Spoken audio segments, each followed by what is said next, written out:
All right, welcome everyone to another episode of Maybe Next Year, the spookiest podcast on Halloween. Ooh, my name is Frank.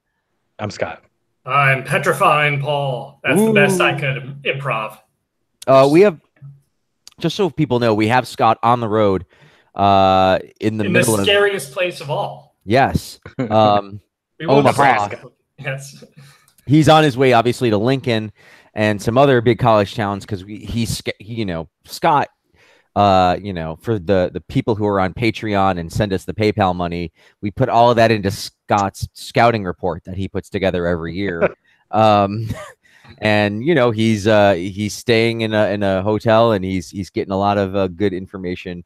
Absolutely. I'm just waiting out here, just lurking outside, waiting for tips. I'm just like hiding in a little trash can outside someone's room, waiting to hear them talk about, their mama's cousin is in jail, and so they're not going to play well on Sunday. Very good. Very good. So we'll be sure to get the dirt on all of that. Paul, how has your Halloween been so far? And then we'll get into the scary details of the Bills season. Yeah, it's been great. I did some scouting. I went to Crystal Lake to see if there are any good people emerging there, emerging from water, and then heard about a quarterback lives over on Elm Street, so check that out for a bit. And then there's that good good defensive lineman from Haddonfield, Illinois. So I've just been going, or Indiana. I've been going all around the country to try and find some good players for the Bills. So yeah, it's been uneventful. I have no kids, so it's mainly pretty much horror movies for me, as you might guess. But that's totally fine. Fine way for me to spend my Halloween.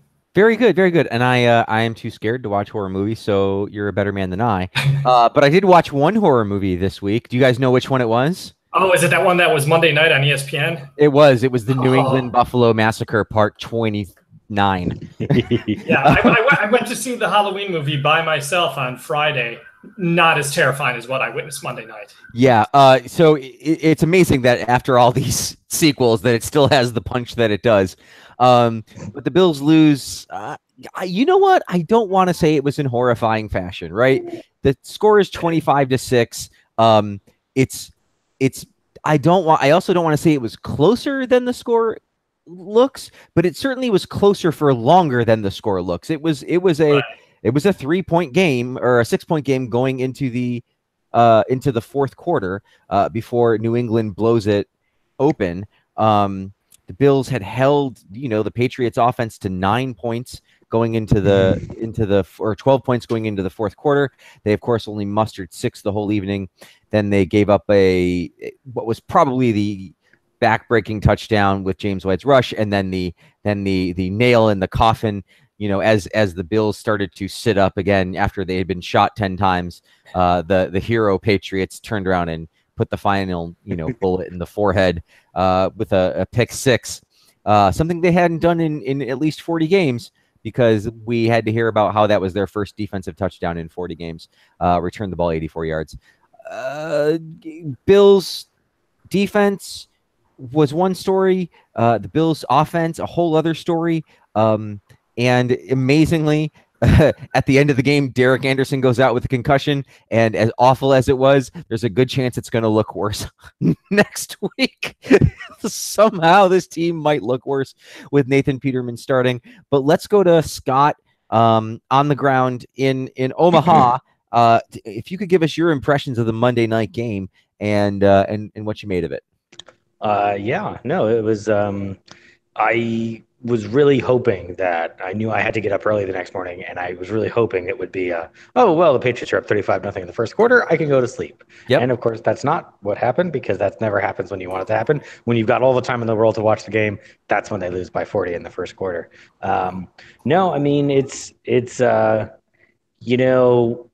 You don't want to overstate it too much. The Bills have had games when the defense comes to play and they're motivated this season that they look like they can almost hang around, and that you can see the theory of victory for the Bills, which is, the grinded out defense, get a turnover or two, and then with any kind of competent quarterback play, you can maybe make some plays here and there to do that. Even, on a Monday night game with the crowd really going, you can even hang with the Patriots for 4 quarters. And that's really what happened. I mean, Anderson did not play a spectacular game, but he certainly, again, was his replacement level self. He moved the ball between the 20s and got them in a field goal range once or twice. And then, the run game obviously was the biggest flaw in that plan, because theoretically that's what's really supposed to kind of bridge the gap on offense. That was extremely disappointing. The other thing was, and obviously the biggest disappointment is just seeing the defense go out there and really play their hearts out for pretty much the whole game, and then just completely, like, they didn't even cover the spread by the end. Like, they absolutely deserved a win, and it's very frustrating. And literally, I was looking, we're going to do 3 stars later. I was looking down at the Bills defensive players, and you could have given, like, it was a star level effort, star level performance, not just effort. Like, everyone can try. That trying is, there's no try, do or do not. Everyone really earned a star based on their performance. Like, Milano, Alexander, Edmonds was a noticeable impact on a couple of plays. And then when he was out, the Patriots immediately started attacking Stanford, who came in to sub for him. Right. The defensive line, Kyle Williams, Jerry Hughes had pressure. Tre'Davious White obviously taking Josh Gordon out of the game for a large part of it. Micah Hyde with a big special teams coverage, with a big punt run back. All those guys played really, really well, and it's so frustrating to see them not be able to, again, the defense is better than a 2-6 team. And it's very frustrating that there's no real way, despite the roster moves we'll get to later, there's no real way that this team's going to reward them with any kind of effort. And that's again on Bean and McDermott. And, we spent a lot of time on them last week, but they clearly don't have an answer for how this team's supposed to win this year. Paul. My thoughts largely echo Scott's. I think the one thing which I was not going to mention, which I'm glad Scott did, is this is a team that does depend on the run game to bridge that gap and getting turnovers to bridge that gap. And those were two major reasons why this didn't end up being a Bills victory. You had the first play of the game was McCoy and Wildcat, 12-yard run. And it's like, great, we are off to a great start. Then he ran 11 more times for 1 more yard total for the duration of the game. Ivory looked good at points, but, Bill Belichick has proven year after year he will make you beat you with his left hand, or with your left hand. With his own left hand. He cuts it off. It's really gruesome. Anyway, he will make you beat him with your own left hand. So yes.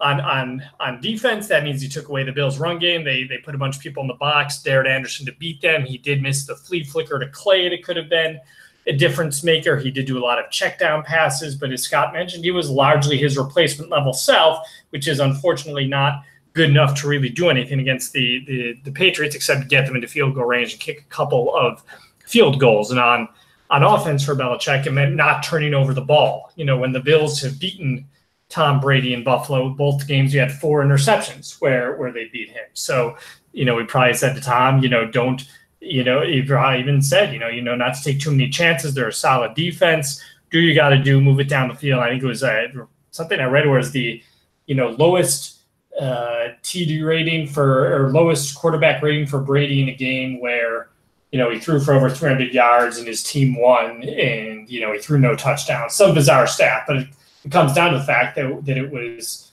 saying, hey, make the passes you need to make. Don't take too many chances. And, we'll do what we can to keep this game close. But, of course, the overall impression is just how frustrating this offense is to watch. It was at points almost unwatchable again this week.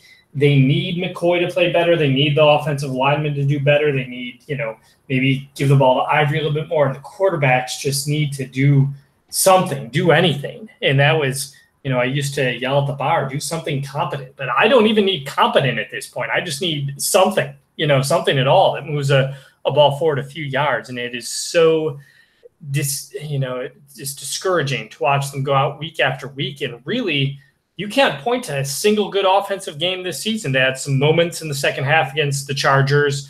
They had some moments in the first half against the Vikings, but they were handed a short field on 3 of their touchdown drives and not that long a field on another. So they had 1 good drive. And since then, they looked terrible against the Packers, against Tennessee, where, again, they were handed the ball to about the 25-yard line or so. and then the last 3 losses haven't done anything. So, things are really going to have to change in the coming weeks, or there's just going to be more ugly football after ugly football for the rest of the season. It's funny because it really was you guys have both described it as replacement level quarterbacking, and I don't disagree with that. It's 290 yards, but the point, at least what I was thinking about when I was watching the game, was even though they weren't getting touchdowns, it was easily the most competent the pass game had looked Yes. in the entirety of the season thus far, and it really sort of cast a pallor on Josh Allen's performance, that you were getting as much as you could out of Zay Jones and Kelvin Benjamin. And, some of that might be, his experience and there's a bit of a rapport that it's easier for him to get up to speed because he's been playing football longer.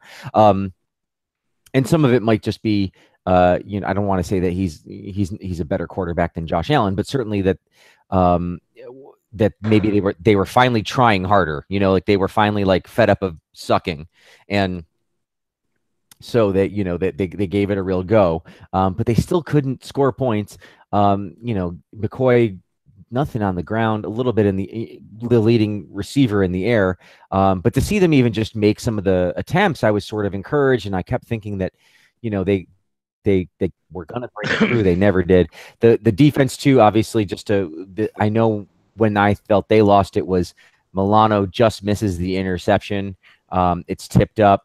It's one of those ones you look at and you're like, oh, you're not going to get that chance again. And sure enough, the next play, it's 3rd and 8. It's a 3-yard pass, and the running back I forget who missed the tackle, but that was Stanford, which goes to Scott's point earlier that the second Edmonds right out of that game, that was about 3rd and 8 or so, and White just eluded Stanford, and that was the Patriots' only offensive touchdown drive was due to Stanford being there for Edmonds. Right, and it was exactly in that moment when he gave up that first down that I said to myself, like, that's it. They're going to score the touchdown on this drive, because they had been making that tackle all night, and that's had been their bread and butter, was they had kept the Patriots in front of them when they had been in those positions. And that was so you had gone from Milano, who had a great game, and you don't want to beat him up for not having made the interception. He still made a pretty good play, but it was clear that the next level was the first time they really kind of had a sloppy moment. And then of course you're trying too hard to score because you haven't all day, and you make a terrible decision, and ball game. You needed the help to begin with against the Patriots, and so to then make the mistake on top of it, it's a killer. So the last thing about the defense that was encouraging, and then I feel like we can get to 3 stars. It wasn't a foregone conclusion in my mind that this was a great defense.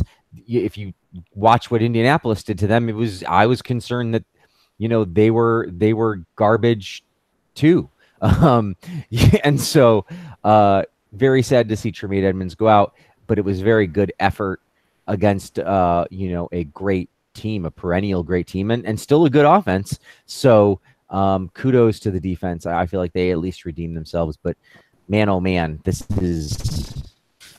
nothing. This was their game plan, right, Scott? Like Scott said, this was the we're not good game plan, and your best bet is to try and hold him and steal one, and they couldn't do it. So just try and stay in the fight. Just keep rope-a-doping. Just keep keeping that jab out there, and then hopefully you just kind of either you sneak one in at the end or you win on points. Whatever the answer is, you just try and get out of there. And we played rope-a-dope, and then they knocked us out. They had one hard left hook in the 11th round, and then the uppercut in the 12th, and that was it. And maybe you hit that flea flick early. That would have been a nice little jab to start the game. Maybe they get a few more big runs, but yeah, they played the game we thought they would play, and they did those things. I did like that they did that too, because I felt like they knew. I think that's an admission that they for all we're not going to do this on talent alone on offense is what that's an admission of, which it was fine. I did not mind that admission because we all know it.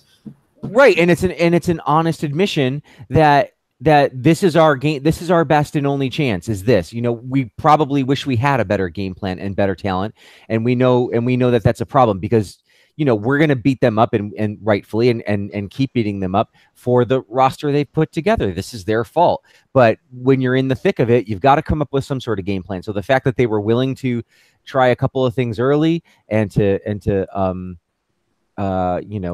play a little, have a wrinkle, really. Have a wrinkle, right? A couple of wrinkles, the direct snap and all that. It's a reinforces that we need a passing game, right? We need to join the 21st century and play football, and for a team to have Thurman Thomas's number retired and the 90s team, which was a passing offense, it's a shame how far we've fallen, but thus is life. So Scott, I give it to you for 3 stars, and then we can go from there. We'll do 3 stars, and we'll start. This is an all defense edition of 3 stars, given the character of the game. I think demands it as such. Sure. I will give an honorable mention to Matt Milano, who I think would have obviously made 3 stars if he did pick that off. But the 2 things that kind of separate the Patriots on the field, and I'll take Belichick as like a guy on the sidelines. Separate them on the field are Brady to a certain extent and Gronkowski. Gronkowski is the man who you do not have a match for. He is he is unbeatable, and I think that Milano's ability to stay with him for much of the game and contain him for what they did, I think he deserves a great amount of credit for that. And he was obviously very helpful in run support. He had a little bit of pass pressure that he was able to get on. But his work on Gronkowski gives me hope that maybe we have a bit of an answer for that problem to the extent that Gronkowski is even in the league in another year or two, depending on his contract and retirement and such. But so he gets the honorable mention there. Your 3rd star, I will also give to another Bill. That goes to Lorenzo Alexander, who had 6 tackles and 2 sacks. He was really, again, leader of the defense and gets credit for to a certain extent for the performance the defense put in. Obviously, there are other guys we could have given it to as well. Like I was saying, Harrison Phillips had 4 tackles. Kyle Williams, I think, had a sack. Maybe no, he didn't. He had to keep head. But Hughes had pressure. Everybody had pressure, but Alexander definitely was able to get there, finish the play on a couple of occasions, and that's what you have to do with Brady. And you really have to put him down there sometimes. And he also blew up Brady on an attempted block, which is just beautiful to see. Yes, enjoyable. The great game for Lorax. 2nd star, unfortunately, we have to go to the other side of the ledger at this point. I will give it to, you could go with Trey Flowers. You could go with Kyle Van Noy. I will actually go with Trey Flowers. He did not have the sacks, technically, that Van Noy did, but he had 2 big tackles for loss on run plays, and there were plenty of other times when he was breaking pressure, forcing Anderson into throwing it too early, blowing up run plays, forcing McCoy or whoever to cut around him. Again, probably – a good defensive player. The Patriots have good defensive players. They're not a bunch of, all-stars back there to a certain extent, and all-pro talent, but they're obviously have a very effective scheme, a very effective game plan. But Trey Flowers is one who certainly played well on Sunday and is probably on the higher end of their talent level. And then the other thing I'll say, so again, another good Patriots player, not a great Patriots player, but a good Patriots player, is Devin McCourty, who obviously has been in New England for many years. Was he the one who went and came back, or was that Jason McCourty who went and came back? I'd have to check. I will Google that now. I think it was, yeah. So he obviously, 3 tackles, but obviously, you don't want to put, again, the game was bigger than Milano dropping the pick and McCourty making the pick. Absolutely. But at the same time, this is 3 stars. Someone's got to get the 3rd star. You make if you're the one with the make a hockey reference, if you're the guy hanging out at the net and the puck hits your stick and you put it in the goal at the 30 seconds to go in the game, you get the 1st star. It's just how it works. So Devin McCourty seals the deal for the Patriots and gets the 1st star. And yes, Tom I Brady, didn't realize they were identical twin brothers, the McCourtys. So I'm glad I've looked that up. There you go. Tom Brady gets 0 stars. 0 stars for Tom Brady. That is that's your 3 stars wrap up right there. Well, Could have been nicer, obviously, but yes, as nice as could be done with the situation as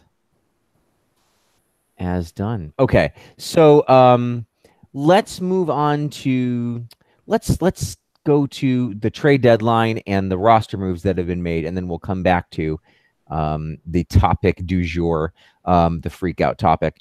So Derek Anderson is in the concussion protocol, as is Tremaine Edmonds. They're both in the concussion protocol. And you could argue that Edmonds being in concussion protocol is actually a bigger deal because, we'll argue that. That's what we'll do. I'm fully comfortable saying that because he's a part of the future of the team, and right. he needs things like reps and playing time.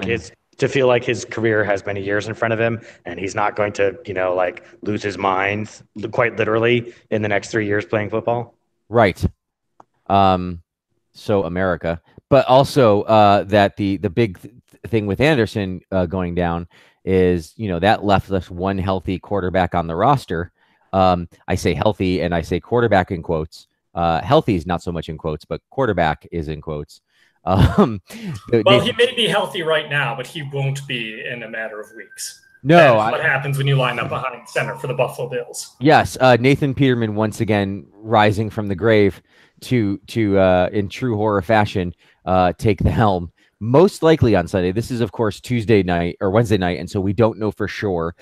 The press conference I heard made it sound like if Derek Anderson clears concussion protocol on Saturday or Sunday morning, he's going to play.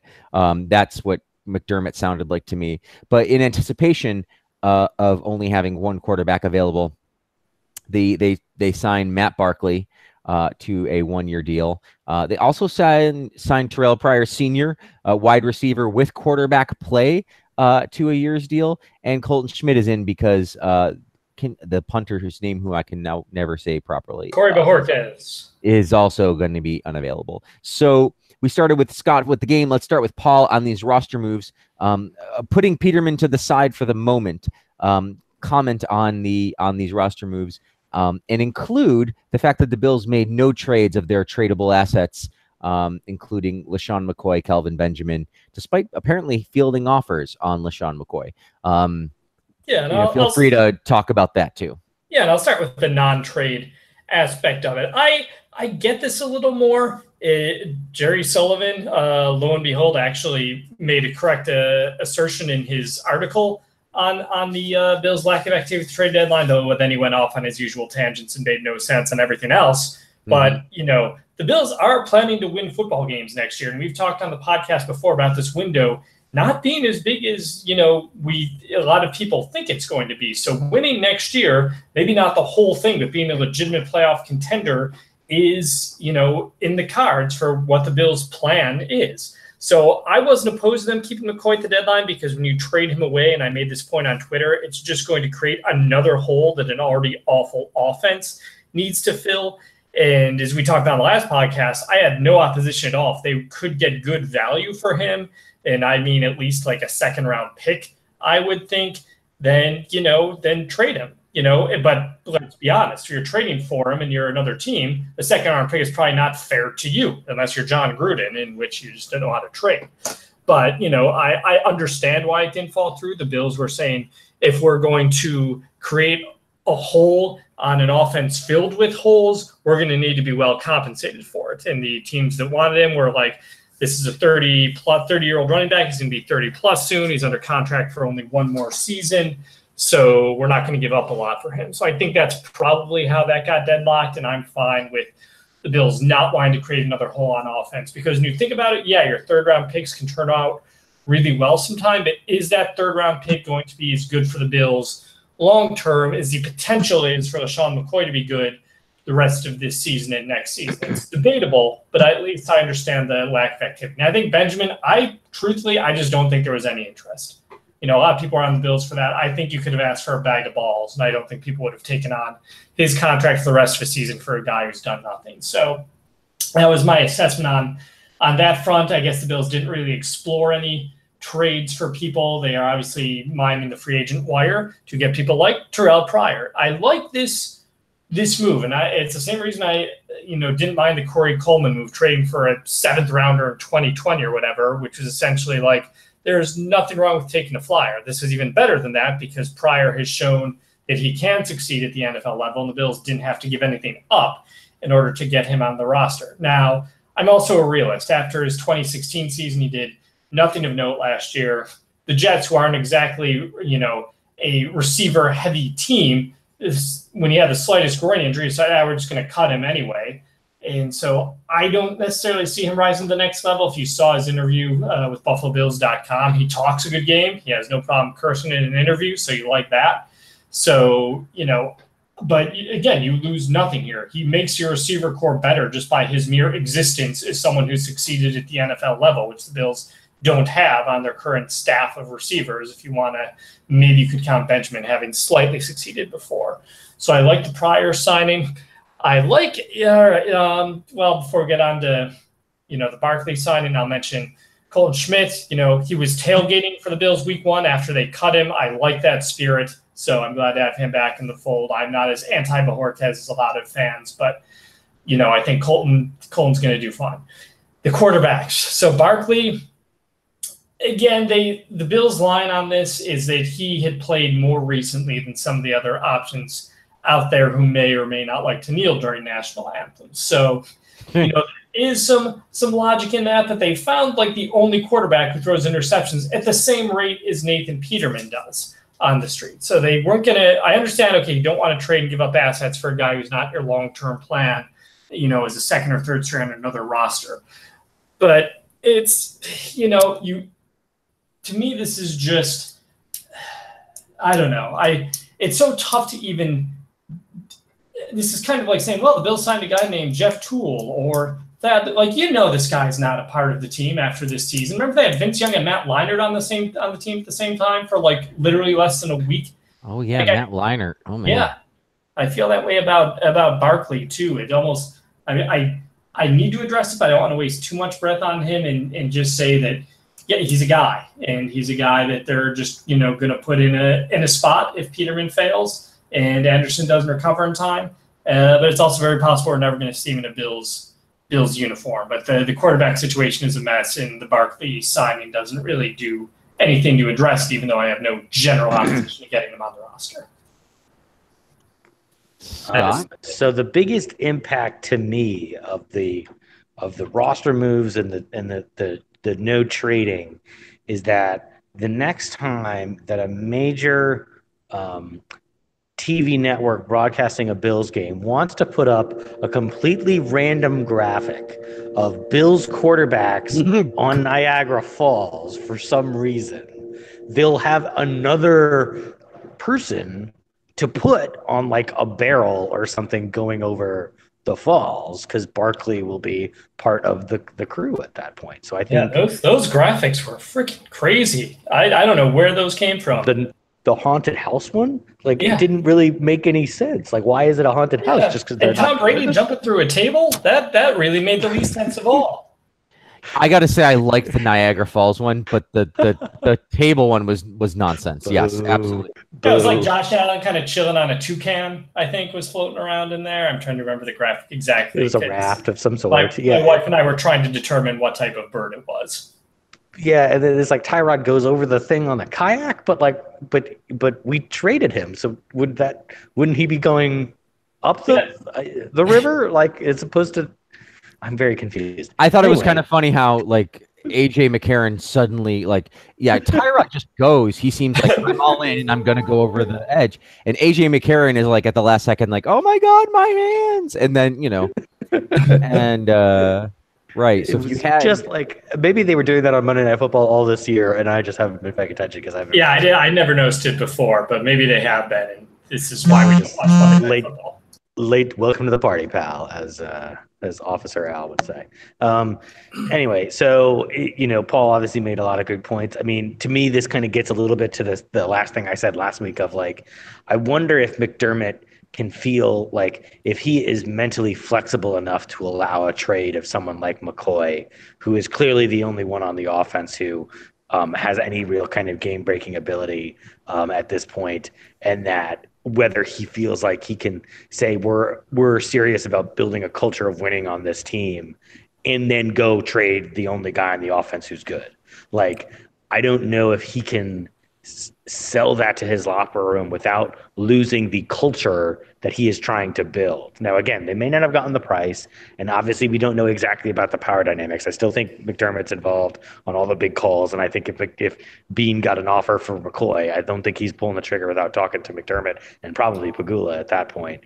But I would wonder if McDermott could, and the implication of that hypothesis is very serious in the sense that I don't know if McDermott can make the tough decisions that go beyond culture to getting, like, the NFL is, I don't want, it's not the X's and O's, it's the Jimmies and the Joes. It's not the fucking culture either. It's the players. You have to have people like Tom Brady on your team. It's the talent, stupid. I think that's an inspirational poster in the Bills field house. Maybe. I don't know if it's word for word, but it's close. That's when if McDermott's fired in 2 years, it's not the fucking culture is the bumper sticker for the new guy. So anyway, so I think, again, there's not a lot of evidence to support that, obviously, other than we know McDermott likes culture, and McCoy is somewhat good.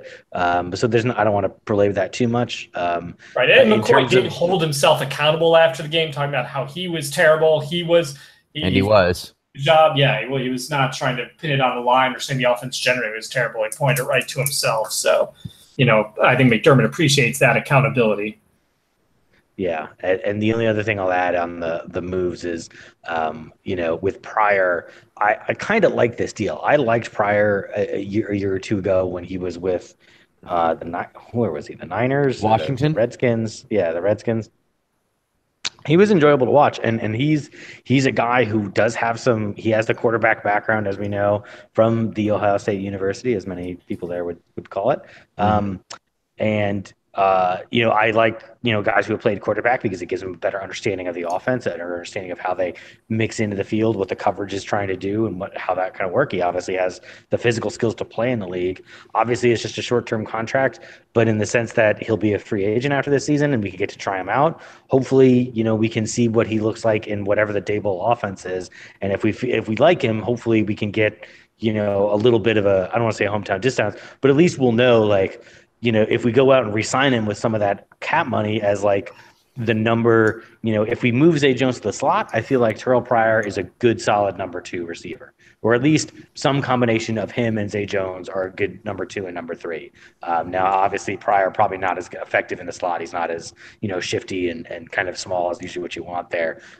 But regardless, I think you could work him in. You could develop a package for him that would be effective. So I like that move. It's just this season it's essentially irrelevant because the team's worthless and has Charlie Brown's pumpkin playing quarterback at this point. So they're looking at a top 3 pick.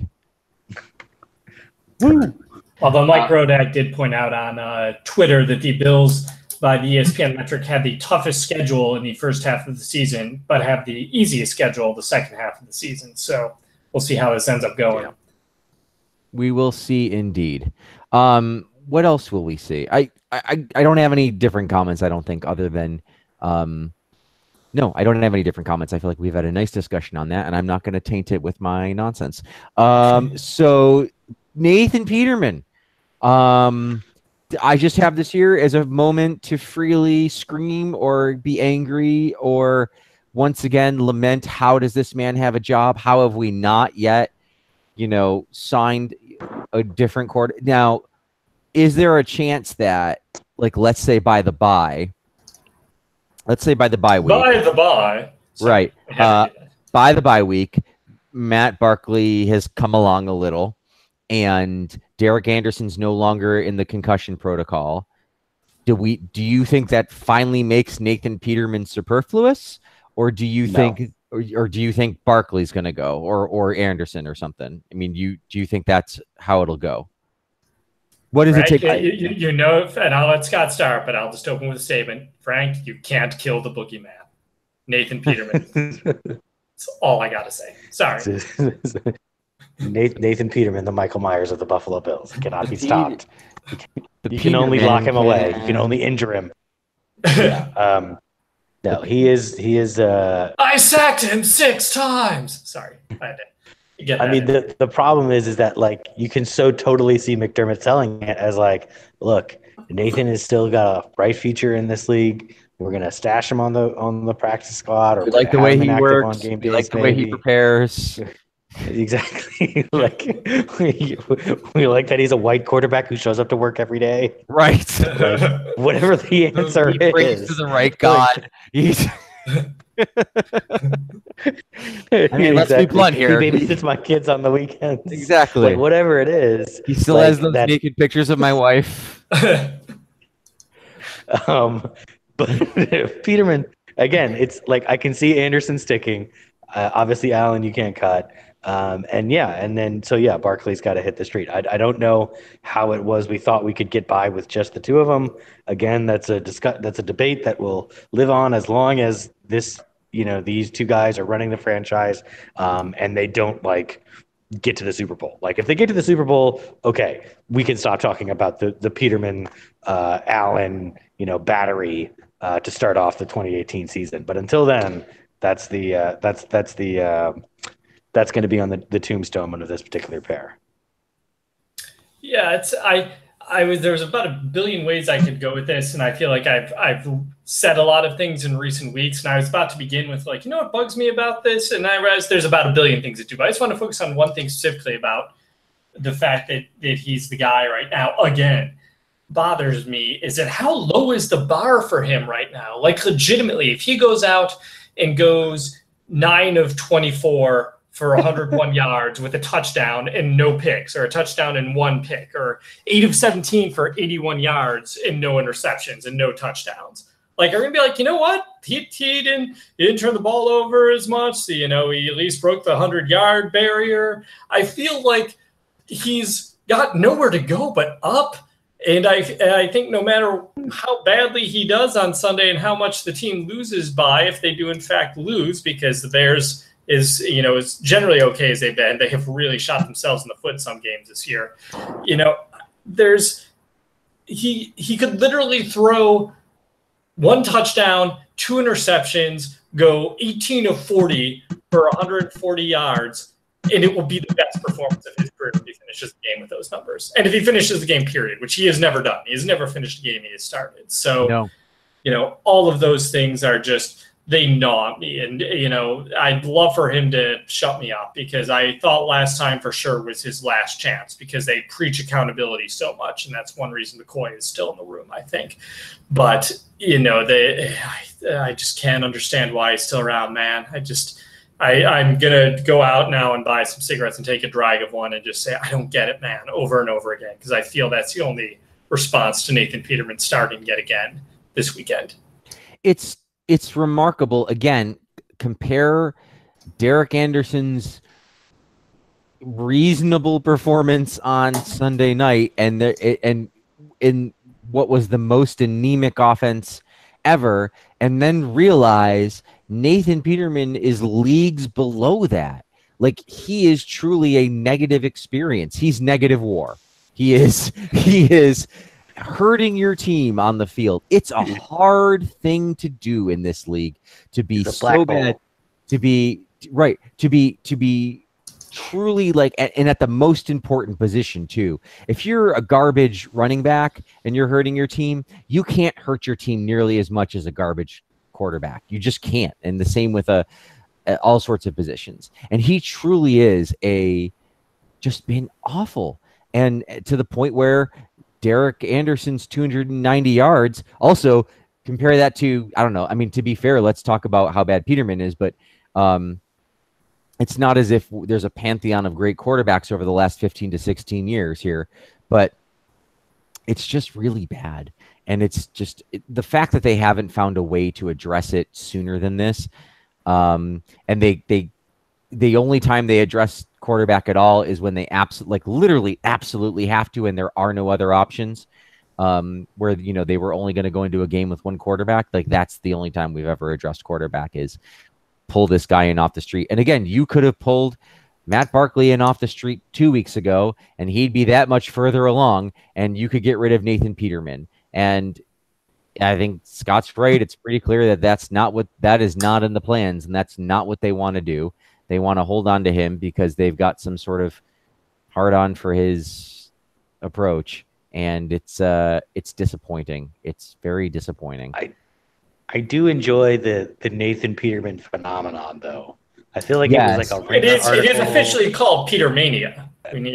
Like the whole thing of like he's bigger than life now. Like he's reaching like he's gonna break the NFL barrier. He's gonna be a crossover star. He's gonna start like showing up on reality television.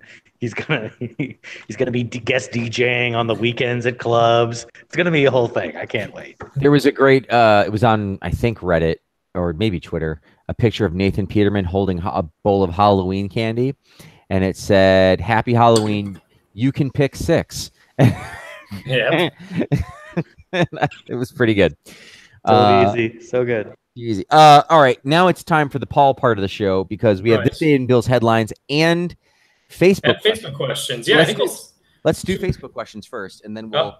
All right, we're 80% Stephen on the Facebook questions, but we've got one from Greg as well, so we can go through these. Shouldn't take too long because we've talked about a lot of this already. Stephen Note got really frustrated with Anderson throwing short on third down so much, even the manageable ones, especially since they had actual shot at this one. And I think, too, there was a fourth down play where he threw it like 10 yards short of the sticks, and that drove me nuts, too, Stephen. But he's, as we discussed, he's kind of that replacement level quarterback, and, he's going to make those safe plays, especially after he was picked off to high heaven the week before. Mm-hmm. Stephen also says, I've read more than this. Was hilarious to me because it's true. It's funny because it's true, as the great Homer Simpson said. I've read more than a few comments about how Zay Jones finally appears to be putting it together. How low are our expectations? And that's a good, because he's got 240 some yards and 18 catches or something like that and 1 touchdown. And it's like, wow, he's really had a breakthrough game. Like, he looked like a guy who could catch a football in the National Football League is what he looked like, and we're all excited about it. But hey, maybe he does move to the slot. He has at least not dropped a lot of balls. He does seem to be able to get open. So definitely progress from his freshman year anyway. Yeah, the Bills are definitely in if you don't vomit on your shoes, you can play. That's like our level of requirement here. As it should be. Stephen also notes, and I mentioned this briefly at least, would have liked to see Ivory get more touches. He was having more success than McCoy. Not that that's saying much, but 2nd and 7 is better than 2nd and 12. And I would like to see Ivory touch the ball a little bit more too. He is the Leroy Horde of this offense. He will get you 3 yards. That is what he does. Right. But that's what you need sometimes when you're going backwards, because as we discussed, after that first carry of the game, McCoy was 11 carries for 1 yard. Ivory I like because he is a nice change of pace. He is a different type of back than McCoy, and that at least keeps a defense honest with what it has to do. So if, this week we see McCoy get 20 carries and Ivory get 13 or 14, that, 5 or 6 of those would have gone to LaShawn normally, I'm totally okay with that. Stephen also noted Dawkins' whiff was legendary. How do you miss that bad? I thought I tweeted that was going to cost them the game. That was terrible. They helped him do a field goal, but that was and he's been so decent this year. And yes, I know I just used decent. Like, that's an accomplishment on the Bills' offensive line. This is the bar. There's the bar. It almost looked like it was like the movie 13 Ghosts. It's like he couldn't see exactly who he was trying to block and was just guessing where he might be. Was that a 13 Ghosts reference? It was. How many Halloween movies have you been watching? Wow. Don't ask my wife. It's been too many. It's been like almost every night for about 2 weeks now. I've tried to watch them because every year I'm like, I'm going to watch more Halloween movies, and then I don't. And this year I stuck to it. And many of them have been crappy. It was Urban Legends last night. You might remember that one. Oh, yeah, so good. I love that one. So Paul's been engaging in a lot of paranormal activity, is what he's trying to tell us. Although that one has not been watched yet. So I'll see what's on after. Have you seen them before? Oh, I've seen the first one. I've never seen these sequels. The sequels are all terrible, but they're all just scary and not all terrible. The second, the first one was scary. Like, it ends with her staring at the camera creepily and stuff. I was cool with that first one. Yeah, no, first one got to me a little. Yeah, no. Then we kept going. Well, we got to watch it to see what happens. And they just kept scaring us, but they weren't as good. They were just like the scares were good, but the jump scares, the jump scares were really good, and like they made me want to pee a little. But the I wasn't satisfied with the mythology and so forth throughout, rather than just all the jump scares. That makes a good horror movie. But we'll discuss that. We've discussed enough horror tonight, probably, in recapping the Pats game. But all right, and Steven notes, and I've done this just for kicks. Rank the following according to who you would like to have starring at QB this weekend: Nathan Peterman, Jeff Toole, Thad Lewis, EJ Manuel, Geno Smith, Colin Kaepernick, Johnny Manziel, Tim Tebow. So I can say, is this active or like in their careers? Like, I'm just going to take that. Since he says would like to have starting this weekend, I would think he would mean right now, because he didn't pick, Gail Gilbert or someone from the Wayback Machine. These are all people who've started football games in the 2010s. So I've saved some work and done the definitive list. I'm gonna go plot twist and say Nathan Peterman, because at this point I don't want to win any more football games. I feel like I'm ready. I feel like I am ready to piss this season away. It's not going to matter. And so even though I think Colin Kaepernick would probably give you the best chance to win, assuming we could get him, we were allowed to get him prepared magically somehow. I don't want that anymore. So my list, I had Kaepernick. I'm trying to win, so I'm taking the opposite approach. But I had Kaepernick 1, because he's actually won in the league. Tebow 2, because look at the rest of that list and tell me who's won playoff games, who can at least do something, and who's, he can hit a home run. 3, this was a tough one. I'm going with Thad Lewis. I feel he always seemed like he was pretty fit. I always felt when I remember when he and EJ Manuel were quarterbacking the team in 2013 and Manuel was hurt, I'm like, I'm kind of okay with this because I feel like Lewis is better. And then this is when the rest of the crap show begins. 4, I put EJ. He's out of the league. 5, I put Geno. EJ beat Geno a number of times. That to me is unforgivable, so Geno's lower. 6, I had Manziel because he's still playing football, even if it is a Canadian variety. 7 and 8 were tough. 7, I did go with Jeff Toole, even because I feel like he's only thrown 2 pick sixes to his 1 career touchdown for the Bills. So I feel like he's done less damage to the Bills overall. And by virtue of doing less damage, I rank him 7th and Peterman 8th. So it's definitive. You can't argue it, though, if you find others. I might argue it. No, I'm just kidding. All right. I feel like Tebow's a little... He's high, but really, look on this list and who's like, okay, this guy is clearly better than Tim Tebow. If you can find that guy. I agree. I was going to say it frustrates me, but I think he's a good choice there. I feel like it's like, I don't want to say it, but he kind of is. Like, it's him and Kaepernick. Those are the 2 most logical choices, and obviously they both have like second careers at this point, so they're not really going to be ready. But the call probably needs to be made at some point. Yep, it will. I have a feeling it's something that will. Last question from Greg: why did the offense start the game with those trick plays? We've got a call. No. How is that going to confound the Patriots' juggernaut? We talked about that a little bit already, and I was okay with it because, again, that first Wildcat play worked.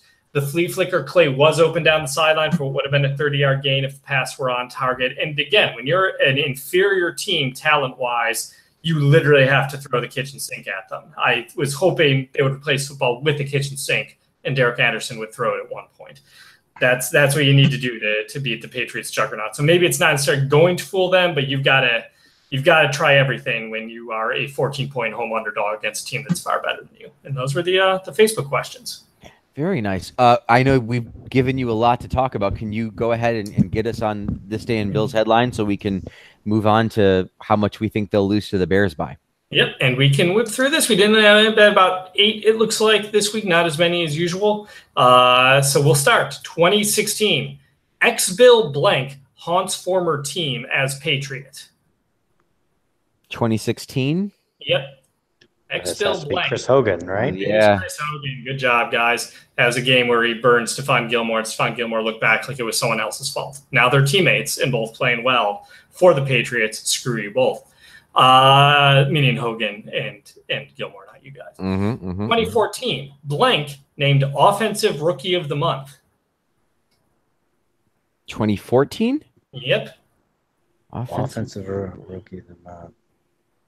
And it's a Bill? It's a Bill. It is. There's a Bill who played. Remember, this was the Kyle Orton season, so they actually did do okay on offense that year. They went 9-7 even. Yeah. It's got to be a wide receiver, and I can't think of who. Is it? Let's Yeah, Scott throw in his. I can't. It's bothering me. I want to say like it's too late for Stevie, and it's too late for CJ, and we didn't draft running backs again. You know what? How about Carlos Williams? Carlos was a really good guess. I think he was 2014, or he might have been 2015. It was Sammy Watkins, offensive. Sammy Watkins. Yeah, that's I was gonna say I was gonna get to Woods, and I was like, wait. Yeah, Woods was 2013. How quickly we forget Sammy Watkins? Yeah. The Chiefs haven't, unfortunately. All right, 2013. Injury to blank has Bills scrambling with Tool Flynn at quarterback. This is Thad Lewis getting Thad Lewis, yep. It was, and it turns out Lewis was going to be hurt, and then the three of us got to see Jeff Toole's only career start in person the next week. Memories. 2011. Blank earns share of team tight end record with 6 TD of season. Spoiler alert, he would go on to catch no more passes, no more touchdowns the rest of the season, and thus he would not break that record. What year? 2011. Scott Chandler Bing. Very good. Nice. The other headline today was Bills sack Washington, take AFC East lead. They were 5-2 and in the lead in the AFC East 7 years ago. We'll finish with the games. 2003, we're going to jump way back here before I get into the games. If season doesn't improve, Bills coach blank should pay for team's disappointing play. New head coach Greg Triple G Williams. Yeah, that was a Frank special since Frank was having some fun at Greg's expense on Twitter today. Yes. 2002, blank named AFC Special Teams Player of the Month. 2002? 2002, yes. Nate Clements. Not a bad guess. He was a punt returner as well. We had him last week. We did Winfield and Clements in the last week. So yeah. I want to say I don't know. That's what I want to say. Brian Moorman, punter, got AFC Brian Special Teams Player of the Month. I was wondering who the punter would have been, and as I was wondering if that was too early for him. All right, now you're going to have to the next two. You're going to have to dip into the end of careers of Super Bowl era Bills. 2001, Vikings release former Bills safety blank. Vikings release. What was that, Frank? Henry Jones? Henry Jones. Yeah, come on. Safety, Henry Jones. All right, 2000, blank to miss 4 to 6 weeks, depleting Bills offensive line. Super Bowl era guy. His name is on the Ring of Honor, Wall of Fame, whatever they call it. Reuben Brown? No, good guess, but defensive line. Defensive line. He would play one more season after this with the Bills. Bruce? Nope, but a good guess. He was done with the Bills in '99. Actually, this was this guy's last season with the Bills. It was another good guess. It was actually Phil Hansen. Phil Hansen. Nice. Phil Hansen. All right. We'll whip through the 3 games quickly. Bills 13, Ravens 10 in 1999 on this day. I was going to ask who the head linesman was that day, which was, of course, Ernie France, who was then the replay official for the Bills Falcons last year, which was the only game where replays went the Bills' way. Pick a tough one. All right. So here's the other headline this day. I'm going to skip the one game. We'll just do this game and one other. This former Bills tight end was arrested after 8 p.m. Friday in an area where undercover officers were operating as a prostitution sting. This former Bills tight end, then with the Chiefs, stopped his car near an officer posed as a prostitute who approached Johnson, started talking with him. Damn it, I said his name. Mitchell said blank reached over, allegedly grabbed the officer and was arrested for assault. Can you name the first name of this former Bills tight end who was arrested in a prostitution sting? I actually can't. We had a tight end named Johnson. And he was arrested in a prostitute sting. Haha, wiener joke. Okay. Johnny Johnson. It rhymed. It's Lonnie Johnson. Lonnie Johnson. 5 seasons with the Bills, most known for thinking he was about to run in a fake punt for a touchdown. He turned around, forgot the punt return there, and the Packers punt returner just leveled him, and that ended his Bills career.